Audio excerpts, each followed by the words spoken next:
जीतेंगे हम ये वादा करो, कोशिश हमेशा ज्यादा करो।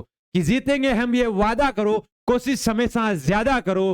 किस्मत भी रूठे पर हिम्मत ना टूटे, मजबूत इतना इरादा करो। जय हिंद, वंदे मातरम, इनकलाब जिंदाबाद। जुड़ जाइए एक बार सभी आज के सेशन से। आज का सेशन अति महत्वपूर्ण होगा। जो बच्चे अभी तक जीत बेच से नहीं जुड़े हैं उन बच्चों के लिए आज का जो सेशन होगा वह अति महत्वपूर्ण होगा। जी हां, आज जो अपना सेशन चलेगा वो रिवीजन का चलेगा। जी हां, जैसे कैसे क्वेश्चंस पूछे जाते हैं, किस प्रकार के क्वेश्चन बनाकर आपको एग्जाम में पूछा जाता है, क्वेश्चन बनाकर आपको उसका सॉल्यूशन दिया जाएगा। क्वेश्चन बनाएंगे, उसके आगे आपके जो आंसर है वो आपको बताएंगे। जो जो आप अभी तक आपके टॉपिक हुए हैं वो सारा अभी तक हमने वापस डिस्कस करेंगे, वापस क्वेश्चन बनाएंगे और क्वेश्चन बनाकर आपको वापस सामने दिखाएंगे कि कैसे क्वेश्चन से एग्जाम में पूछे जाते हैं। जी हां, एक बार सेशन को शेयर कर दीजिए और सारे दोस्तों को जोड़ लीजिए। जी हां, बिल्कुल, अपना जो साइंस का जीत बेच है, जी हां दिल्ली पुलिस का जो जीत बेच चल रहा है अपना साइंस का, जी हां अति महत्वपूर्ण। हर टॉपिक पूरा करवाया जाएगा, उसके बाद टॉपिक होने के पश्चात आपको एग्जाम में कैसे क्वेश्चंस पूछे जाते हैं वैसे प्रश्न आपको करवाए जाएंगे। जी हां, ठीक है, बिना किसी देरी के क्लास का आगाज करते हैं। जी हां, आज की क्लास का पहला क्वेश्चन, जो बच्चे अभी तक जीत बेच से नहीं जुड़े हैं उनके लिए आज की क्लास रामबाण की तरह साबित होगी। जी हां, एग्जाम में कैसे क्वेश्चंस पूछे जाते हैं, जितना टॉपिक हमने पढ़ा है उन टॉपिक में जो क्वेश्चन पूछे जाते हैं एग्जाम में या पूछे गए हैं वैसे क्वेश्चंस उन टॉपिक का पूरा निचोड़ आपके सामने रखेंगे। और जो बच्चे अभी तक नहीं जुड़े हैं वो जुड़ जाइए, और जो जीत बेच से नहीं जुड़े वो आज से जुड़ जाए, तो ताकि आज जो भी रिवीजन हमने पहले पढ़ा है उनका रिवीजन हो जाएगा और आगे कंटिन्यूसली क्लास है वो साथ में लेते रहेंगे। तो पेन और कॉपी हाथ में ले लीजिए आज की क्लास के लिए, क्योंकि आज की क्लास अति महत्वपूर्ण होगी। जी हाँ, एग्जाम में कैसे क्वेश्चंस पूछे जाते हैं जो हमने अभी तक पढ़ा है उनके बारे में आज की क्लास का आगाज करते हैं। जी हाँ, बिना किसी देरी के आज की क्लास का पहला क्वेश्चन कि शरीर की संरचनात्मक व क्रियात्मक इकाई किसे कहते हैं। ठीक है, एग्जाम में ऐसा क्वेश्चन पूछे जाते हैं तो किसे कहते हैं, कोशिका को। ठीक है, अगला क्वेश्चन है कोशिका के अध्ययन को क्या कहते हैं। कोशिका के अध्ययन को क्या कहते हैं, जिसका राइट आंसर है साइटोलॉजी। ठीक है, जो क्वेश्चन आपको डाउटफुल लगे एक बार उतार लीजिए, अगर याद नहीं है तो रफ कॉपी में या फेयर कॉपी में उतार लीजिए। अगला क्वेश्चन, कोशिका की खोज किसने की थी। किसने की थी, रॉबर्ट हुक ने 1665 में। ठीक है जी गुरुजी। मृत कोशिका की खोज किसने की थी, वो भी की थी रॉबर्ट हुक ने। सबसे पहले कोशिका की खोज किसने की थी, रॉबर्ट हुक ने 1665 में। किसमें की थी, मृत कोशिकाओं में, पेड़ की छाल से जो मृत कोशिकाएं हैं उनमें से इनकी खोज की थी 1665 में। ठीक है जी गुरुजी, आगे देखते हैं। जीवित कोशिका की खोज किसने की थी, कि मृत कोशिका ने की खोज तो रॉबर्ट हुक ने 1665 में कर दी थी, पर जो जीवित कोशिका है उसकी खोज किसने की थी, वो खोज की थी एंटोन वॉन लीeuwenhoek ने 1674 में। कब की थी, 1674 में। जी हां, ठीक है, 9 साल बाद। दूसरी बात, एंटोन वॉन लीeuwenhoek ने जीवाणु की खोज की थी, शुक्राणु कोशिकाओं की खोज की थी। जी हां, और भी खोज की थी, वो आगे पढ़ेंगे। अगली है कोशिका मिलकर क्या बनाती है, कि कोशिकाएं मिलकर क्या बनाती है, उत्तक बनाती है। उत्तक मिलाकर अंग बनाते हैं और अंग मिलकर अंग तंत्र बनाते हैं। ठीक है, कोशिका कितने प्रकार की होती है, कोशिका कितने प्रकार की होती है, ऐसा क्वेश्चन पूछा जाता है तो कितने प्रकार की होती है मेरे दोस्त, 2 प्रकार की होती है। कौन कौन सी, प्रोकैरियोटिक और यूकैरियोटिक। ठीक है जी गुरुजी। अगला क्वेश्चन देखते हैं कि न्यूक्लिक अम्ल की खोज किसने की थी, कि न्यूक्लिक अम्ल की खोज किसने की थी, बीएसटीसी में एग्जाम में पूछा गया क्वेश्चन है। और जी हाँ, जिन बच्चों ने अभी तक 12th पास किया अभी इसी सत्र में 2023 में, तो उनके लिए बीएसटीसी का एक अच्छा ऑफर है। बीएसटीसी का फॉर्म स्टार्ट हो चुके हैं, जल्द ही फॉर्म अप्लाई कर दे और अपने इस सेशन से जुड़ जाए। अपनी 7-15 की जो ब्रह्मास्त्र क्लास आती है उससे अवश्य जुड़े, और जो साइंस की क्लास है इससे भी अवश्य जुड़े, क्योंकि आपका जो बीएसटीसी का पेपर होगा उसमें भी ऐसे ही क्वेश्चन पूछे जाएंगे। ठीक है जी गुरुजी। न्यूक्लिक अम्ल की खोज किसने की थी, फ्रेडरिक मिसर ने की थी। ठीक है जी गुरुजी।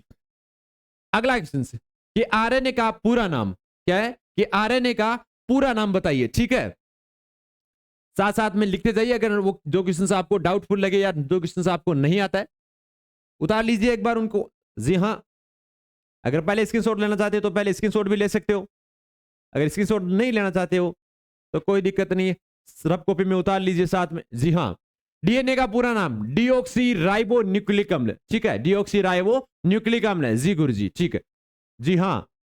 अगला क्वेश्चन देखते हैं, आरएनए का पूरा नाम, आरएनए का पूरा नाम क्या है, राइबो न्यूक्लिक अम्ल। क्या है, राइबो न्यूक्लिक अम्ल जी गुरुजी। ठीक है, जी हाँ, जी बिल्कुल, एक बार सेशन को शेयर कर दीजिए। जो बच्चे अभी तक शेयर नहीं किए बच्चों ने, वो एक बार शेयर अवश्य कर दें, ठीक है। आरएनए का पूरा नाम राइबो न्यूक्लिक अम्ल है, ठीक है। एग्जाम में ऐसा ही पूछा जाता है कि डीएनए का फुल फॉर्म क्या है, आरएनए का फुल फॉर्म क्या है, ठीक है। 4 ऑप्शन अलग अलग दिए जाते हैं, जिसका राइट आंसर हमें बताना होता है। सिलेक्शन उसका होता है मेरे बंदे जिसने 3 ऑप्शन गलत किए हों। मतलब जो क्वेश्चन पूछा जाता है उसके 3 जो अलग ऑप्शन होते हैं, एक ऑप्शन राइट ऑप्शन होता है और 3 ऑप्शन और होते हैं। अगर उन तीनों का मतलब उनको पता होता है और तीनों को वो गलत करता है कि इसका तो ये होगा, इसका ये होगा और इसका ये होगा, और राइट आंसर ये है, ठीक है जी बंदे। और वो तब होगा जब आप लगातार मेहनत जारी रखोगे। जी हाँ, जैसा कि एयरपोर्ट्स वाले बच्चे अपने जुड़े हुए थे, जी हाँ, पहले वो ऑफलाइन जुड़े थे, अब वो ऑनलाइन भी जुड़े हुए हैं हमारे साथ। तो उनका जो कल रिजल्ट आया बहुत ही अच्छा रिजल्ट आया, जी हाँ, बहुत उसका मैसेज भी आया था। उनके लिए भी रामबाण की तरह साबित हुई थी। जी हाँ, हमारी ये क्लासें चाहे एयरपोर्ट्स की हो, चाहे दिल्ली पुलिस के लिए हो, चाहे सीआरपीएफ के लिए हो, चाहे सीआईएसएफ के लिए हो, चाहे एमटीएस के लिए हो, सबके लिए रामबाण की तरह साबित होगी। जी हाँ, तो जो भी कंपटीशन की तैयारी कर रहे हो जुड़ जाइए अपने 7-15 ब्रह्मास्त्र सीरीज। शाम को 6 बजे साइंस की क्लास, शाम को 8 बजे मैथ्स की क्लास। जी हाँ, अगला क्वेश्चन देखते कि डीएनए की खोज किसने की थी। डीएनए की खोज जेम्स वॉटसन और फ्रांसिस क्रिक ने 1953 में की थी, ठीक है। 1963 में नोबेल पुरस्कार मिला था इन्होंने इस कृति पर, ठीक है जी हाँ।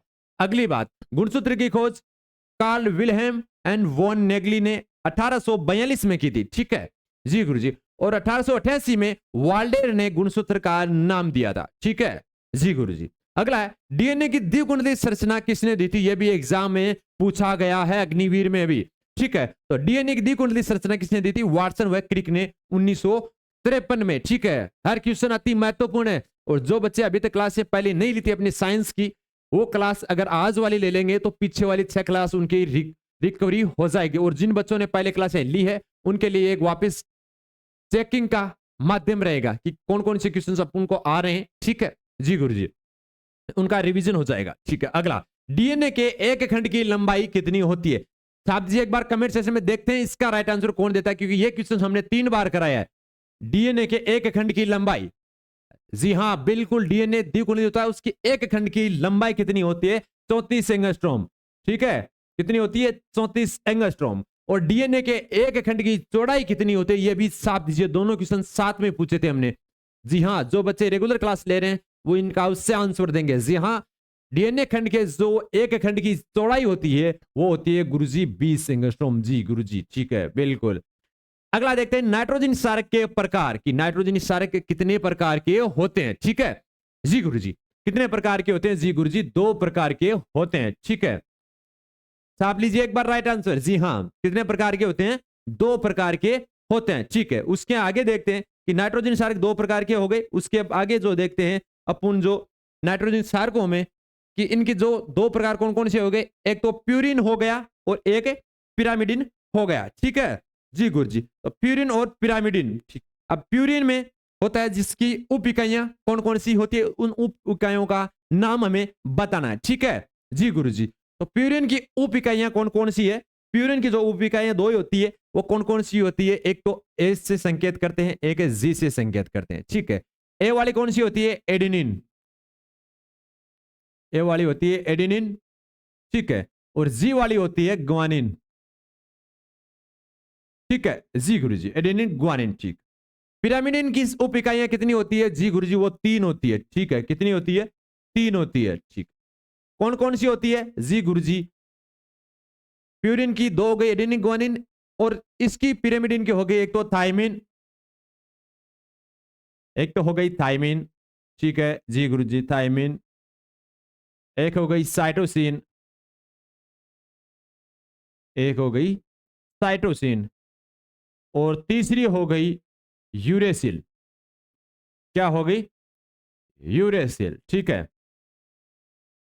इसका हमेशा याद रखना, डीएनए और आरएनए में मुख्यतः भेद जो अंतर होता है वो इसी का होता है, ठीक है जी गुरुजी। अब बात करते हैं आगे, ठीक है। एक बार उतार लीजिए, जो बच्चे अभी तक नहीं उतारे एक बार स्क्रीनशॉट ले लीजिए, अगर जिन्होंने नहीं उतारा अभी तक। उसके आगे देखते हैं, जी हाँ, नाइट्रोजन क्षारकों में जो एडेनिन गुआनिन होता है और जो थायमिन साइटोसिन होता है, क्या होता है, एडेनिन गुआनिन और थायमिन और साइटोसिन, ठीक है। एडेनिन एक, गुआनिन 2 थाइमिन और साइटोसिन। ये 4 तो हो गए डीएनए के भाग, ठीक है। क्या हो गए? डीएनए के भाग, ठीक है। अब बात आते हैं इसमें आरएनए में। तो आरएनए का होता है, उसमें यूरेसिल पाया जाता है। क्या पाया जाता है? जी गुरुजी, उसमें यूरेसिल पाया जाता है। इस थाइमिन की जगह ये यूरेसिल पाया जाता है आरएनए में, और एडेनिन ग्वानिन थाइमिन की जगह यूरेसिल और साइटोसिन तो साथ में पाया जाता है, ठीक है। मुख्यतः अंतर टी और यू में होता है। जहां पे आपको टी दिखे तो वो डीएनए का भाग होगा, जहां यू होगा वो आरएनए का भाग होता है। और एडेनिन ग्वानिन और साइटोसिन ये दोनों में सेम रहेंगे, ठीक है जी गुरुजी। आगे देखते हैं कि टर्नर सिंड्रोम की, जो सिंड्रोम के बारे में हमने गुणसूत्र के बारे में पढ़ा था, उसमें जो टर्नर सिंड्रोम है उसमें क्या दिक्कत थी या ये कब होता है? टर्नर सिंड्रोम होता है जो 45 गुणसूत्र, मतलब ये होता है गुरुजी एक लिंग गुणसूत्र की कमी, एक लिंग गुणसूत्र की कमी के कारण, ठीक है जी गुरुजी, ठीक है। एक गुणसूत्र की कमी के कारण। दूसरी बात, ये सिर्फ और सिर्फ महिलाओं में होता है, ठीक है, ठीक है। ये सिंड्रोम होने के कारण महिलाएं बांझपन हो जाती है, ठीक है जी गुरुजी। अब एक लिंग गुणसूत्र का मतलब महिलाओं में कितने होता है? 22 प्लस अक्स अक्स, तो एक अक्स गुणसूत्र, लिंग गुणसूत्र की कमी हो गई तो 22 प्लस अक्स हो गया, कितने हुए? 45। एक लिंग गुणसूत्र की कमी होती है, ये महिलाओं में होता है, सिर्फ बांझपन हो जाती है, ठीक है जी गुरुजी। अगला है क्लाइपेंडर सिंड्रोम। कौन सा है? क्लाइपेंडर सिंड्रोम। इसमें क्या होता है? इसमें बताइए, देखे बहुत ही अच्छे से सभी को पता होगा कि इसमें जो क्लाइपेंडर सिंड्रोम होता है उसमें 47 गुणसूत्र हो जाते हैं। मतलब यह सिर्फ पुरुषों में होता है, यह सिर्फ पुरुषों में होता है, ठीक है। दूसरी बात, 47 हो जाते हैं, मतलब एक लिंग गुणसूत्र की अधिकता, एक लिंग गुणसूत्र या सूत्र की अधिकता अधिक, मतलब पुरुषों में तो पुरुषों में कितने हो गए? 22 प्लस अक्स वाई, और एक लिंग गुणसूत्र की अधिकता, तो एक अक्स अधिक हो गया, कितने हो गए टोटल? 47, ठीक है। यह सिर्फ पुरुषों में होता है, एक लिंग गुणसूत्र की अधिकता हो जाती है। दूसरी बात, पुरुषों की आवाज या महिलाओं के गुण आ जाते हैं, ऐसा भी बोल सकते हैं। कैसे बोलते हैं? कि महिलाओं के गुण आ जाते हैं, महिलाओं के गुण आ जाते हैं, ठीक है जी गुरुजी। आगे देखते हैं पटाऊ सिंड्रोम। अगला सिंड्रोम कौन सा? सॉरी, डाउन सिंड्रोम है। डाउन सिंड्रोम में क्या होता है? डाउन सिंड्रोम में जो 21वीं जोड़ी के गुणसूत्र होते हैं, कौन सी जोड़ी के? 21वीं जोड़ी के, 21वीं जोड़ी के गुणसूत्र, 21वीं जोड़ी के गुणसूत्रों में दो की जगह 3 गुणसूत्र आ जाते हैं।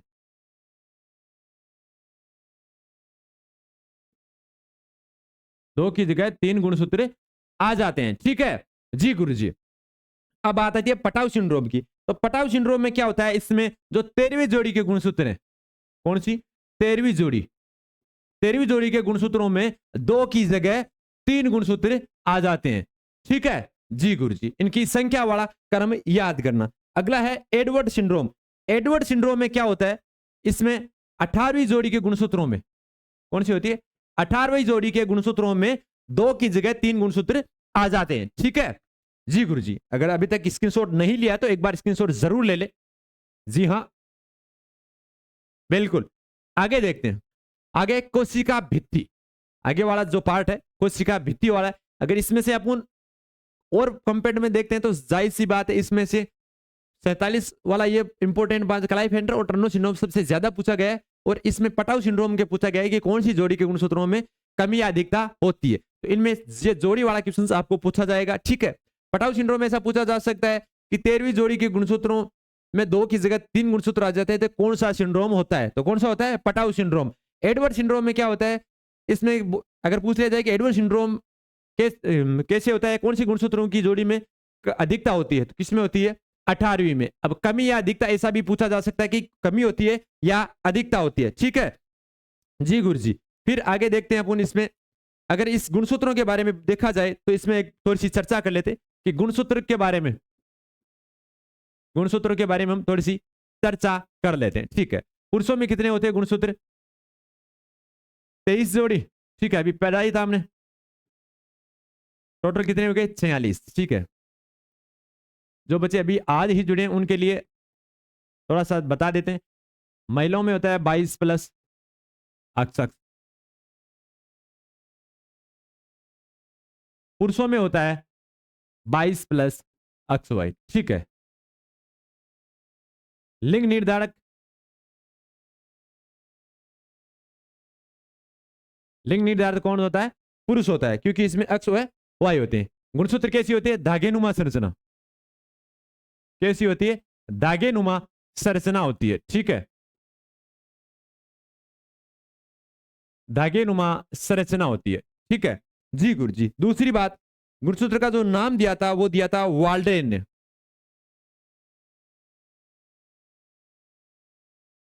वाल्डेन ने दिया था, जो अभी तक सबसे ज्यादा पूछा जाता है। ठीक है, धागेनुमा। दूसरी बात, ये डीएनए व स्टोन प्रोटीन की बनी होती है। किसकी होती है? डीएनए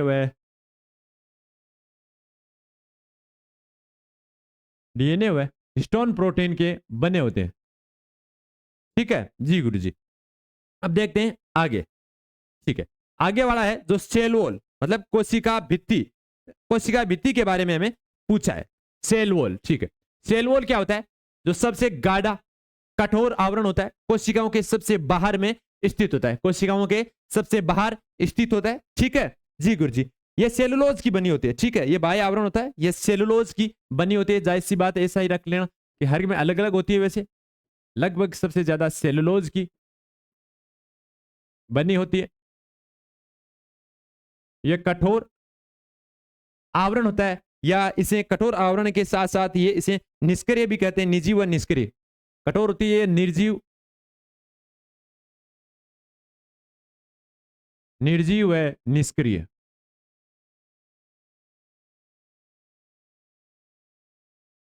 निर्जीव व निष्क्रिय भाग होता है। ठीक है, ये बाह्य आघातों से कोशिकाओं की रक्षा करता है। ठीक है, कोशिकाओं की रक्षा, या ऐसा बोल सकते हैं कोशिकाओं की रक्षा, सेल की रक्षा करता है। ठीक है जी गुरु जी।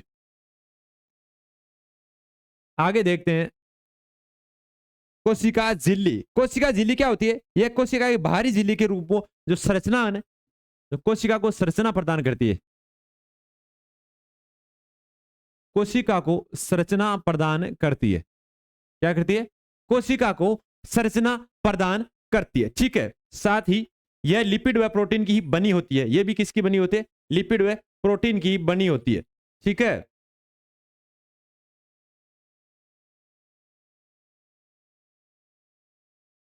जी हां, लिपिड व प्रोटीन की बनी होती है। ठीक है जी गुरु जी। हमने पहले यहां पे भी देख लिया था ना, गुणसूत्रों के नहीं होती, इसमें हमने पूछा था। ठीक है, जैसा कि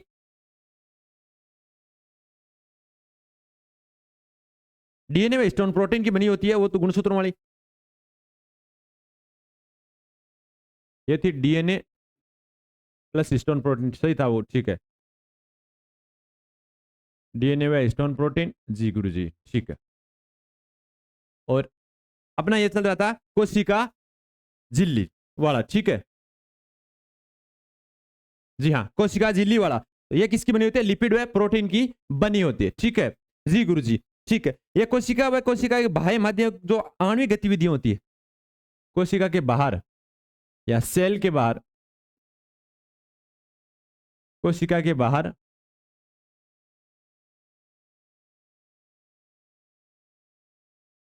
बाहर से अंदर जो आणविक गतिविधियां होती है, आणविक गतिविधियां होती है,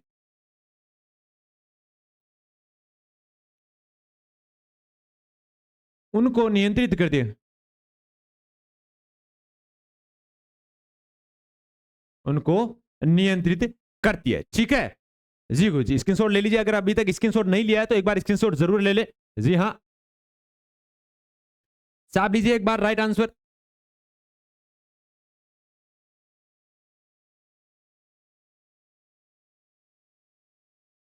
इसमें अगर आप थोड़ा और समझना चाहते हो तो जो सबसे मध्य में होता है कोशिका के वो तो आता है केंद्रक।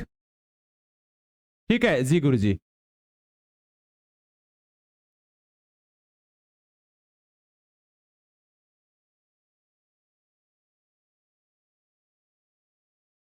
ठीक है, सबसे मध्य में क्या होता है?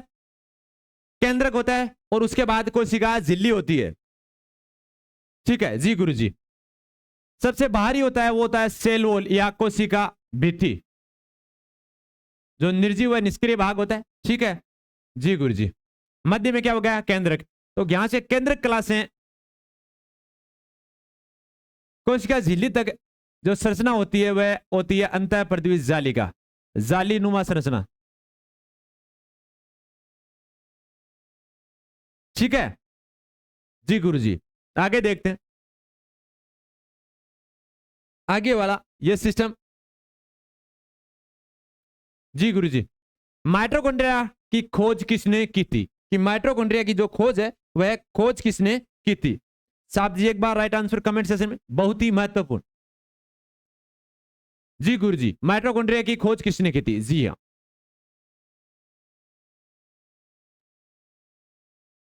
साहब दीजिए एक बार कमेंट सेशन में। जी जो बच्चे अभी तक नहीं जुड़े एक बार जुड़ जाइए अवश्य, आज की क्लास अति महत्वपूर्ण होगी।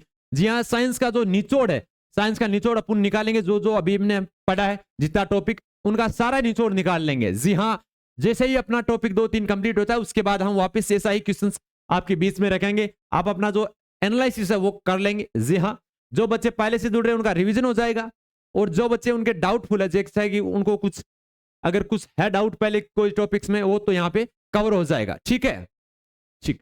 माइटोकॉन्ड्रिया की खोज किसने की थी? अल्टमान ने की थी। किसने की थी? अल्टमान ने की थी। जी गुरुजी, अल्टमान ने की थी। ठीक है जी गुरुजी। आगे, माइटोकॉन्ड्रिया नाम किसने दिया था? तो माइटोकॉन्ड्रिया जो नाम किसने दिया था हमने बहुत बार बताया है। जी हाँ, एग्जाम में ये बहुत बार पूछा जाता है, माइटोकॉन्ड्रिया का नाम किसने दिया था। ठीक है, छाप जी एक बार कमेंट सेक्शन में जिसको पता है। अगर गलत भी छापते हो तो उसमें कोई दिक्कत नहीं होगी, क्योंकि अगर आप गलत बताओगे फिर हम वापस उसको राइट आंसर में बताएंगे, तो आपको वो क्वेश्चंस है वो कभी भूल नहीं पाओगे। ठीक है, क्योंकि कोशिश हमें जारी रखनी है, और कोशिश करने वाले की कभी हार नहीं होती मेरे दोस्त। अगर मन में ठान लिया तो जीत आपको अवश्य मिलेगी, और इसीलिए हमने अपनी दिल्ली पुलिस का जो बैच है उसका नाम जीत बैच रखा है। ठीक है, आपको जीत दिलाने का जो मादा है वो रखना है। हमारे साथ जुड़िए, हम आपको उस काबिल बना देंगे, बस आपको कंटेंट साथ साथ याद रखना है। जी हाँ, बिल्कुल जो एग्जाम में पूछा जाएगा क्वेश्चंस वही आपको करवाया जाएगा। ठीक है, एक भी टॉपिक से आपको छोड़ा नहीं जाएगा, एक भी पार्ट छोड़ा नहीं जाएगा। माइटोकॉन्ड्रिया नाम किसने दिया था? साथ दीजिए एक बार कमेंट सेक्शन में। जी बिल्कुल बिल्कुल, जी हाँ, सिबेंडा, सिबेंडा ने माइटोकॉन्ड्रिया नाम दिया था। ठीक है जी गुरु जी। कोशिका का पावर हाउस किसे कहते हैं? कोशिका का शक्ति ग्रह किसे कहते हैं? या कोशिका का शक्ति केंद्र किसे कहते हैं? 3 क्वेश्चन है, आंसर इस तीनों का एक ही है, पर हर एग्जाम में अलग अलग नाम पूछा जा सकता है। ठीक है, पावर हाउस पूछा जा सकता है, शक्ति केंद्र पूछा जा सकता है, और शक्ति ग्रह भी पूछा जा सकता है। ठीक है, तो तीनों का आंसर क्या है? माइटोकॉन्ड्रिया। माइटोकॉन्ड्रिया तीनों का नाम है। ठीक है जी गुरु जी। ठीक है, साथ साथ में स्क्रीनशॉट लेते जाइए, अगर जिनके पास कॉपी पेन नहीं है स्क्रीनशॉट लेते जाइए। ठीक है, और जिनके पास कॉपी पेन है वो एक बार अवश्य ही अपनी कॉपी में उतारते जाइए। ठीक है जी गुरु जी। ठीक है जी गुरु जी, आगे देखते हैं अपन के जो पार्ट है उसमें। जी हाँ, माइटोकॉन्ड्रिया की जो आंतरिक भाग पर जो अंगुली नुमा उभार है उसको क्या कहते हैं? कि आंतरिक भाग पे जो उभार है उसको क्या कहते हैं? इसको साथ दीजिए एक बार कमेंट सेक्शन में। जी हाँ बिल्कुल, माइटोकॉन्ड्रिया जो आंतरिक भाग पर अंगुली नुमा उभार होते हैं उसको बोलते हैं क्रिस्टी बोलते हैं। क्या बोलते हैं गुरुजी? उसको क्रिस्टी बोलते हैं। ठीक है जी गुरुजी। ठीक, आगे बात देखते हैं। जो माइटोकॉन्ड्रिया अगला हुआ है वह जो बच्चा है वो है लाइसोसोम का। लाइसोसोम के बारे में अपन थोड़ा सा चर्चा करते हैं। क्या कहते हैं? लाइसोसोम। लाइसोसोम के बारे में अपन जो चर्चा कर लेते हैं कि लाइसोसोम के बारे में सबसे पहले ये करते हैं कि लाइसोसोम का जो दूसरा नाम होता है वह क्या होता है, लयनकाय। ठीक है, क्या होता है, लयनकाय। ठीक है, जैसा कि हमने पहले कहा था कि जो खोज है उनके बारे में सबसे ज्यादा पूछा जाता है, तो इसकी खोज किसने की थी? जी गुरुजी, खोज की थी डी डवे ने। किसने की थी? डी डवे ने खोज की थी। ठीक है जी गुरुजी, खोज किसने की थी? डी डवे ने खोज की थी। जी गुरुजी। जी आगे देखते हैं इसके बारे में। इतना पूछा जा सकता है कि थैलीनुमा संरचना होती है, एग्जाम में ऐसा पूछा तो नहीं जाता है, बट थैलीनुमा संरचना होती है। ठीक है जी गुरुजी, जी थैलीनुमा संरचना होती है। खोज किसने की थी? डी डवे ने। ठीक है, दूसरी बात, लाइसोसोम को आत्मघाती थैली भी कहते हैं। आत्मघाती थैली भी कहते हैं, आत्मघाती थैली भी कहते हैं, क्योंकि इसमें 30 से 35 प्रकार के एंजाइम्स पाए जाते हैं जो कोशिका के अंदर, जो कोशिका है उसके अंदर जो कोशिकांग है, कोशिका के भीतर या कोशिका के अंदर जो कोशिकांग है, कोशिका के भीतर जो कोशिकांग है उन कोशिकांगों को ये नष्ट कर देती है। जैसा ये लाइसोसोम फटता है, ठीक है, लाइसोसोम में जो फटता है जिसमें सूक्ष्म गोलाकार होते हैं, जिसे फटने से एंजाइम समस्त कोशिकाओं का पाचन कर देती है। ठीक है, और इसीलिए इसे आत्मघाती थैली कहते हैं। क्या कहते हैं? कोशिकाओं को नष्ट कर देती है या पाचन कर देती है, और इसी कारण इनको आत्मघाती थैली कहते हैं। ठीक है, दूसरी बात, ये रोगाणुओं को भी नष्ट कर देती है। ये रोगाणुओं को नष्ट कर देती है। जैसा ये पड़ती है और इसमें एंजाइम्स उपस्थित होते हैं, जिससे जो कुछ रोगाणु है वो रोगाणु भी नष्ट हो जाते हैं। साथ साथ में स्क्रीनशॉट लेते जाइए। ये सिर्फ और सिर्फ यूकैरियोटिक कोशिकाओं में पाया जाता है। इनमें पाया जाता है, सिर्फ और सिर्फ यूकैरियोटिक कोशिकाओं में पाया जाता है। ठीक है, स्क्रीनशॉट ले लीजिए जल्दी से। जी हाँ, वसा, प्रोटीन, ग्लाइकोजन आदि पदार्थों का ये पाचन करती है।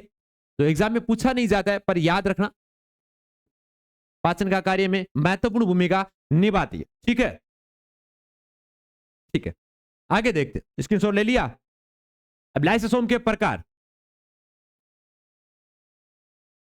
लाइसोसोम के जो प्रकार है उनमें पूछे जाते हैं। ठीक है, तो लाइसोसोम के जो प्रकार होते हैं उन प्रकारों में जिस किसी प्रकार की जो बनी होती है संरचना या प्रकार में कि कितनी प्रकार की संरचनाओं से ये मिलकर बने होते हैं लाइसोसोम, तो उनके बारे में अपन चर्चा करेंगे। जिसमें पहली जो संरचना होती है वो होती है प्राइमरी लाइसोसोम। कौन सी होती है?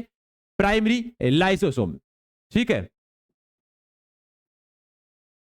लाइसोसोम जो जिस प्रकार की संरचनाओं से मिलकर बनी होती है, जी हाँ, जिस प्रकार की संरचनाओं से मिलकर बनी होती है उसमें पहली संरचना है वो होती है प्राइमरी लाइसोसोम। ठीक है, दूसरी होती है फेगोलाइसोसोम। कौन सी होती है? फेगोलाइसोसोम। एक बार इसके साथ साथ में लिखते जाइए जो अभी तक नहीं लिखा है उन्होंने। और तीसरा होता है अवशिष्ट काय। तीसरा होता है गुरुजी अवशिष्ट काय। ठीक है जी गुरुजी। और चौथा कौन सा होता है? ये होता है स्वतः भोजित दानियां। कौन सी होती है? स्वतः भोजित दानियां। स्वतः भोजित दानियां। ठीक है जी गुरुजी, ये क्वेश्चंस सबसे ज्यादा पूछे जाते हैं। जी हाँ, ऐसा पूछा जा सकता है कि लाइसोसोम के कितने प्रकार की संरचनाओं से मिलकर बनी होती है, या लाइसोसोम के कितने भाग होते? जी हाँ, 4 भाग होते, 4 प्रकार होते। पहला होता है प्राइमरी लाइसोसोम, दूसरा होता है फेगोलाइसोसोम, तीसरा होता है अवशिष्ट काय, और चौथा होता है स्वतः भोजित दानियां। ठीक है जी गुरुजी, आगे देखते हैं। आगे वाला जो टॉपिक बचा है मैंने, जो बचा है सबसे ज्यादा हमने अभी चर्चा की थी, वो था अंतः पर्दवी जालिका। कौन सी होती है? अंतः पर्दवी जालिका। ठीक है, हमने अभी बताया था कि जो कोशिका होती है, जो केंद्रक होता है, उस केंद्रक से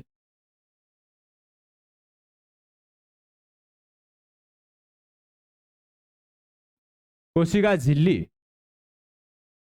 कोशिका से केंद्रक कला, केंद्रक कला से कोशिका झिल्ली के मध्य जो जालिका संरचना पाई जाती है उन्हें अंतः पृथ्वी जालिका कहते हैं, ठीक है, ER, ठीक है, या एंडोप्लाज्मिक रेटिकुलम, एंडोप्लाज्मिक रेटिकुलम,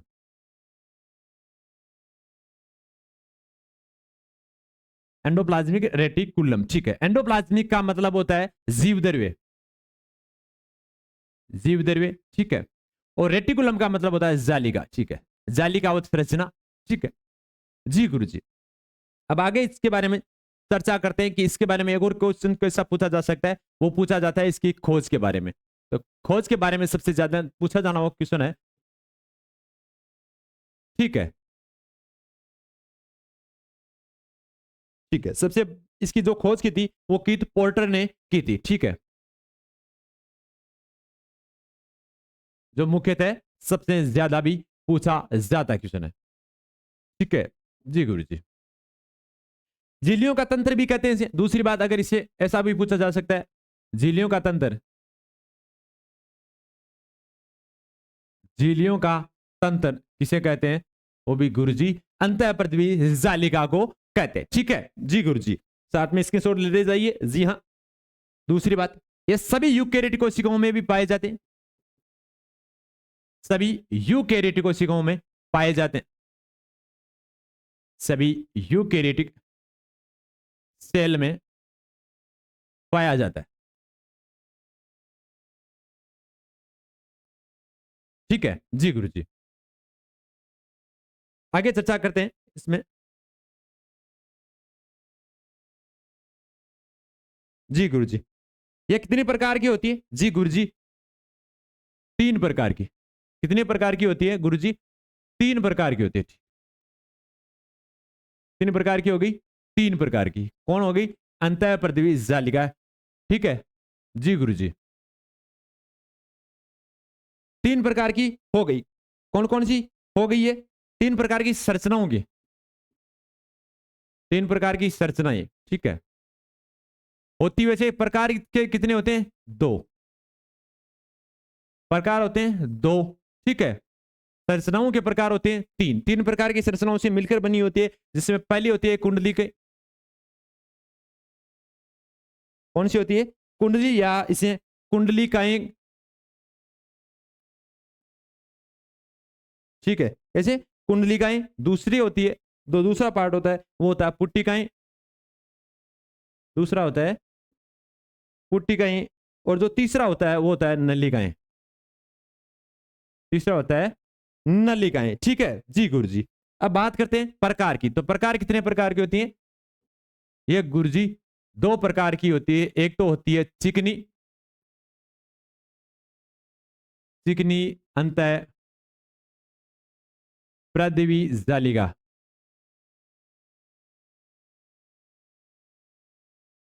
ठीक है, और दूसरी होती है खुरदरी, दूसरी होती है खुरदरी अंतः पृथ्वी जालिका, ठीक है। जी गुरुजी, ठीक है। अब इनमें मुख्यतः जो अंतर होता है, मुख्यतः जो अंतर होता है वो क्या होता है कि चिकनी में होती है, जो चिकनी अंतः पृथ्वी जालिका, उसमें क्या होती है? इसमें ये वसा का संश्लेषण करती है। किसका करती है? वसा का संश्लेषण, ठीक है। जी गुरुजी। और खुरदरी अंतः पृथ्वी जालिका वो किसका करती है? यह प्रोटीन का संश्लेषण करती है, ठीक है। किसका करती है? प्रोटीन का संश्लेषण करती है, ठीक है। जी गुरुजी। दूसरी बात, जो अंतः पृथ्वी जालिका होता है, इसकी सतह पर राइबोसोम नहीं होते हैं। इसमें क्या होता है? राइबोसोम नहीं होते हैं,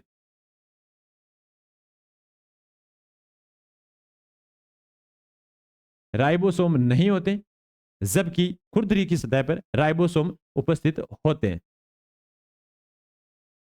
राइबोसोम उपस्थित होते हैं, ठीक है। जी गुरुजी। अब इसमें से जो क्वेश्चंस पूछे जाएंगे इसमें, तो इसमें हम अपनी एक चर्चा कर लेते हैं, जिसमें सबसे ज्यादा कि कितने प्रकार की संरचनाओं से मिलकर बनी होती है अंतः पृथ्वी जालिका? जी गुरुजी, 3 प्रकार की संरचनाओं से मिलकर बनी होती है। पहली कुंडलिकाएं, दूसरा पुट्टिकाएं, तीसरा नलिकाएं, ठीक है। जी गुरुजी। कितने प्रकार की होती है गुरुजी? 2 प्रकार की होती है। कौन कौन सी होती है? तो चिकनी अंतः पृथ्वी जालिका, दूसरी होती है खुरदरी अंतः पृथ्वी जालिका, ठीक है। एग्जामिनर पूछा जाता है कि अंतः पृथ्वी जालिका कितने प्रकार की होती है? अपना आंसर होगा 2 प्रकार की, ठीक है। वो ये भी पूछ सकता है कि कौन कौन से प्रकार होते हैं, तो उसमें ऑप्शन चिकनी अंतःपृथ्वी जालिका और खुरदरी अंतःपृथ्वी जालिका। ठीक है, ऐसा पूछा जा सकता है कि कौन सी अंतःपृथ्वी जालिका में राइबोसोम उपस्थित होते हैं, तो जिसका राइट आंसर होगा जी गुरुजी खुरदरी। अगर उसमें ऐसा पूछा जा सकता है कि कौन सी अंतःपृथ्वी जालिका पर राइबोसोम उपस्थित नहीं होते, तो वो प्रकार होगा चिकनी अंतःपृथ्वी जालिका। ठीक है, 5 क्वेश्चन। छठा क्वेश्चन, कितने प्रकार की संरचनाओं से मिलकर बना होता है? गुरुजी 3 प्रकार की संरचनाओं से मिलकर बना होता है। पहली कुंडलिकाएं, दूसरा पुट्टिकाएं, तीसरा नलिकाएं। जी हाँ, स्पीड से पढ़ेंगे, टाइम हमारे पास कम है। हमारा मेन टारगेट ये होता है कि कम समय में ज्यादा क्वेश्चंस आपको बताएं जो एग्जाम में आने वाले हो। ठीक है जी गुरुजी, इसका जो प्रोटीन का चिकनी प्रतिनिधि जालिका क्या करती है? वसा का संश्लेषण। अंतःपृथ्वी जालिका क्या, या खुरदरी अंतःपृथ्वी जालिका क्या करती है? प्रोटीन का संश्लेषण करती है। ठीक है, 7 क्वेश्चन कंप्लीट जी गुरुजी। अगला जो देखते हो एक बार वापस रिवीजन कर लेते हैं। इससे पहले में जी उसमें हमने वापस जो पूछा था इसमें हो गया, जिसमें अंतःपृथ्वी जालिका जो एंडोप्लाज्मिक रेटिकुलम, और एक होता है कीथ पोर्टर जिन्होंने खोज की थी। ठीक है, जो बच्चे अभी तक अपनी क्लास से नहीं जुड़े थे, अपना जिस जेट बेस से नहीं जुड़े थे, उनके लिए आज की क्लास रामबाण की तरह साबित हुई। जी हाँ, और जो बच्चे हमारे क्लास से पहले से जुड़े हुए थे उनके लिए आज जो रिवीजन हो गया है। ठीक है, जैसे हम कोई सा भी टॉपिक कंप्लीट करेंगे उसके बाद ऐसे क्वेश्चंस आपको बनाएंगे कि ऐसे एग्जाम में क्वेश्चंस पूछे जा सकते हैं, ऐसा इस टॉपिक से क्वेश्चंस बनेगा। ठीक है, तो आशा करते हैं आज की क्लास आपके लिए अति महत्वपूर्ण होगी। अगर क्लास आपकी अच्छी लगी हो तो एक बार शेयर जरूर कर दे अपने जितने भी ग्रुप उन ग्रुपों में, और जो बच्चे तैयारी कर रहे हैं और जिनको अभी तक गुरुकुल आर्मी प्लेटफॉर्म नहीं मिला है उनको एक बार शेयर करने का आपका जो हक है वो बनता जरूर है। जी हाँ, हम देंगे वो अच्छा देंगे, और जो एग्जाम में पूछे जाने वाला क्वेश्चंस ही आपको देंगे। जी हाँ, इसी के साथ अपनी ये क्लास को यहीं से आपके बीच से इजाजत चाहते हैं। जय हिंद, वंदे मातरम, इनकलाब जिंदाबाद।